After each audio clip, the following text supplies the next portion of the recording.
Da che sta terra sta montagna si m'è cresciuto sotto una stemma e a volte solamente per sta fama pregando andare giorno davanti a me. Eppure chi come non stava pure da senza lampa non esiste odore, ma allora c'è con bene che sta guerra e mo con Manardiella soffricata.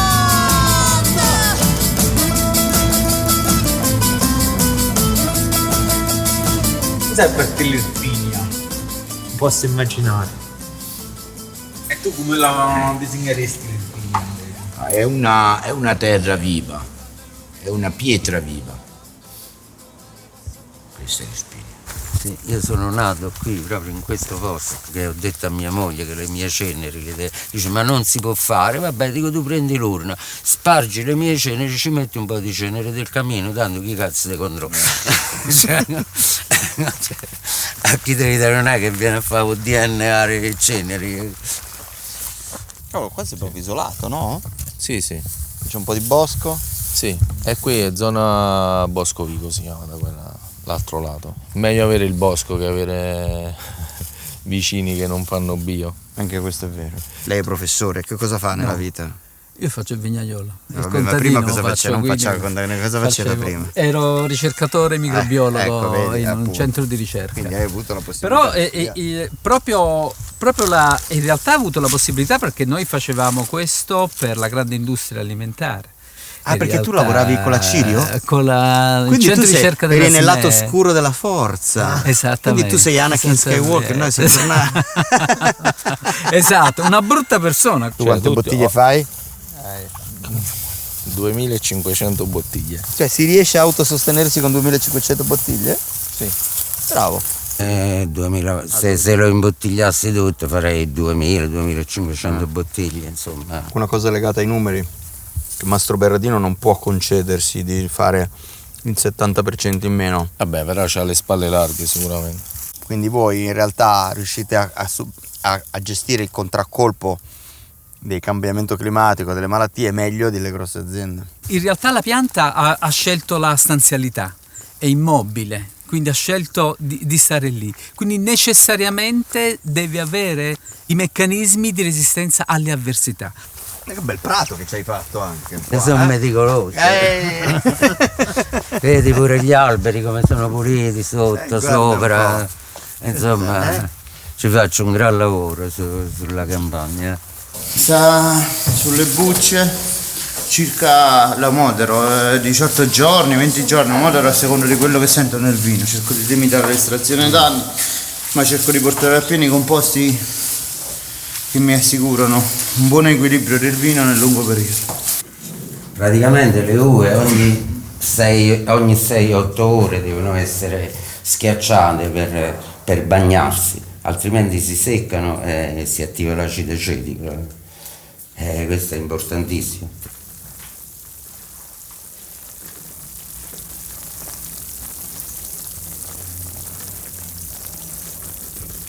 Sono legni nostri fatti fare da un bottaio che sta nell'Alta Irpinia. Ci piaceva molto lavorare con i legni antichi nostri con cui lavoravano i vecchi contadini perché ci sembrava più legato al territorio, al cosiddetto terroir. La pietra e il vino vanno di comune accordo, poi essendo una materia naturale la pietra, i vini che fa pupo ci stanno meglio insomma. Non è una materia che non somiglia al legno, forse anche sì, perché anche il legno dopo un po' si blocca. Secondo me ha un suo senso più sottile di porosità, perché le vene sono molto, i porettini sono piccolissimi. Sì.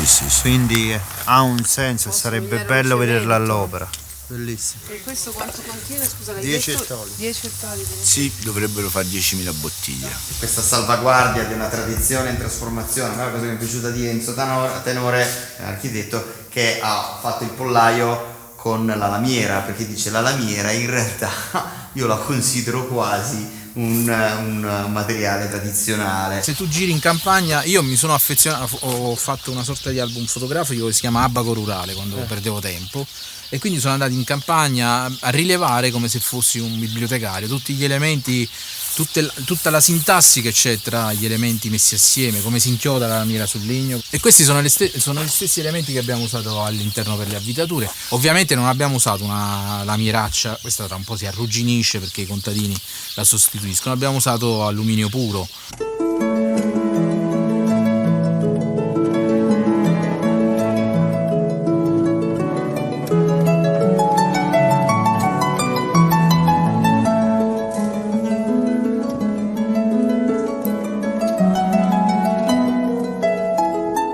Dobbiamo riappropriarci di quello che è stato fatto per millenni. Si è confuso il concetto di sviluppo economico con progresso civile. Non sono sinonimi. Solo Pasolini lo aveva capito, perché poi nessun altro intellettuale aveva. Pasolini ha capito cose che oggi noi stiamo vivendo. Ecco, sono i valori del consumo che compiono quello che Marx chiama un genocidio delle culture viventi, reali, precedenti.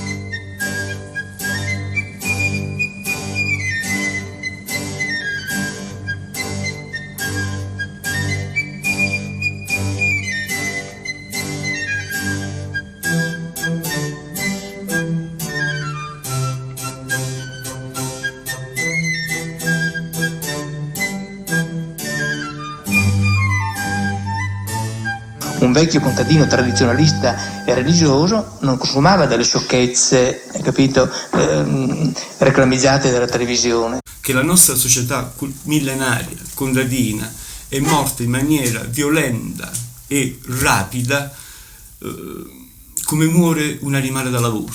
In realtà, mettiamola così, io sono un contadino per hobby, cioè, nel senso che prima avevo una precedente attività, poi è andata male, ho dovuto chiudere, è stato un po' così che non sapevo che cazzo fare. Era sempre un mio sogno di giovani di lavorare la terra, cosa. C'era mio padre che aveva questa proprietà che non è neanche nostra, però la stava per lasciare, e quindi ci sono subentrato, io qui ci sono nato, insomma qui sto bene, mi piace di stare. Sembra un movimento, non sembra un'organizzazione di contadini o di vinicoltori, ma sembra un movimento di vinicoltori in silenzio che si godono producendo prodotti di qualità, soprattutto, quindi meno male che c'è pure vicino qua.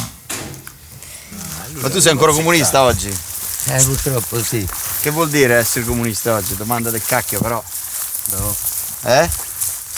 Essere una persona per bene, comportarsi bene con tutti e indignarsi per le ingiustizie. Allora, visto che hai detto questa cosa, visto che tenete la telecamera, ora vi faccio proprio una storia. Ok. No, non è vero.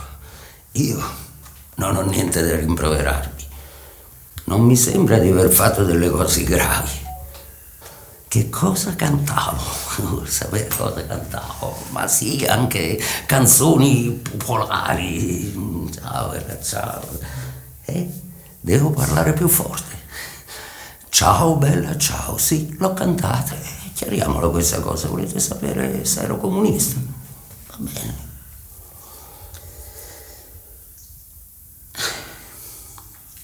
In che senso? Qualcuno era comunista perché era ricco, ma amava i poveri. Qualcuno era comunista perché beveva il vino e si commuoveva alle feste popolari. Qualcuno era comunista perché chi era contro era comunista. Qualcuno era comunista perché non sopportava più quella cosa sporca che ci ostiniamo a chiamare democrazia. No, niente rimpianti. Forse anche allora in molti avevamo aperto le ali senza essere capaci di volare come dei gabbiani ipotetici, perché il sogno ormai si è rattrappito. Due miserie in un corpo solo.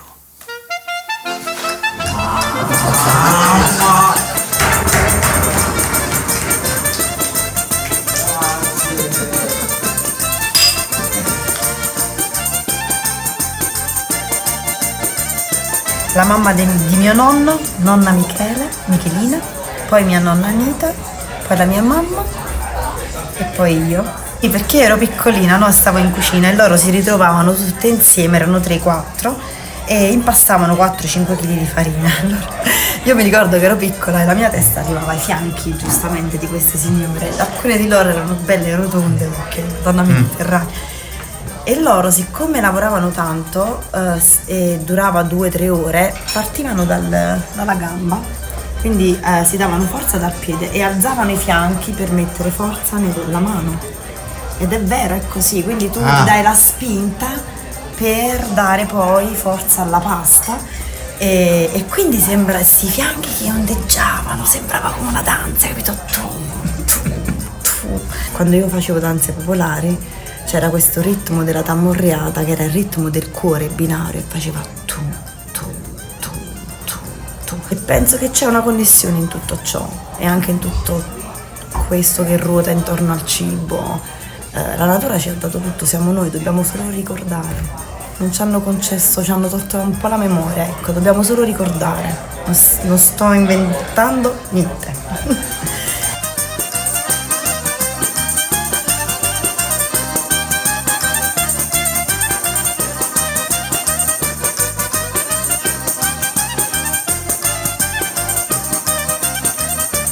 Se voglio, a casa nostra si usa che a mangiare e a faticare non si tira mai indietro.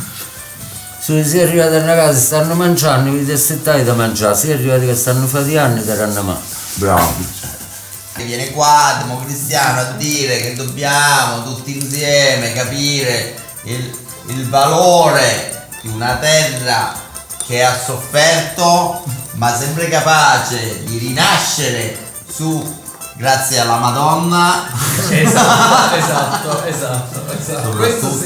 Soprattutto Perché per dipingere una parete grande ci vuole un pennello buono. No, ci vuole un grande pennello. Non è vero, il pennello è scarso dopo. Grande tutti i peli, io ho fatto anche il pittore. Un grande pennello, non un pennello grande.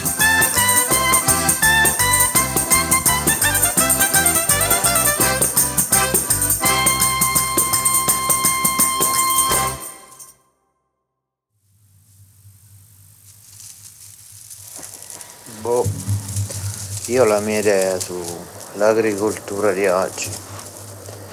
È un'agricoltura che non ha indirizzo, ha portato all'estremizzazione un modello produttivo degli anni 50 che vedeva il suolo come un pavimento e quindi tutto quello che mettevi sopra erano input e alla fine avevi un output.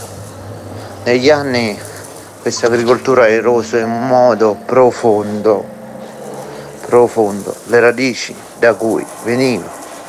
Quindi è scavato un solco con l'agricoltura del passato, che è l'agricoltura prima degli anni 40, è sempre stata fatta allo stesso modo per 500-600 anni. Ad oggi gli agricoltori sono stati aiutati in questo percorso di non crescita dalle enormi sovvenzioni europee che hanno generato un vuoto incredibile di capacità da parte degli agricoltori, insieme all'organizzazione sindacale che non pagano un cazzo in agricoltura. Un vuoto incredibile di possibilità e di esplorazione di altre tipologie di produzione. Il modello industriale è completamente inadatto e impraticabile in un settore dove i ricavi sono incerti, dove non sai se fra 6 mesi raccoglierai. E oggi la protesta sfocia nella parte, diciamo così, più folcloristica e si va a protestare perché dal 2026 finiranno i fondi. Finiranno parecchi fondi che hanno permesso agli agricoltori di non fare gli agricoltori, ma di fare i proprietari terrieri. L'agricoltura e gli agricoltori al suo interno ancora non hanno riflettuto bene su come affrontare il discorso produttivo e che la soluzione non sarà chiudere le frontiere a prodotti esteri in un mondo globalizzato. Anche le molecole che gli agricoltori convenzionali utilizzano vengono da altre parti del mondo, vengono sviluppate in India, in Cina e prodotte nella penisola araba. Detto questo, va da sé che il modello è produrre prodotti di qualità, non è un modello di decrescita felice, ma un modello di produzione consapevole.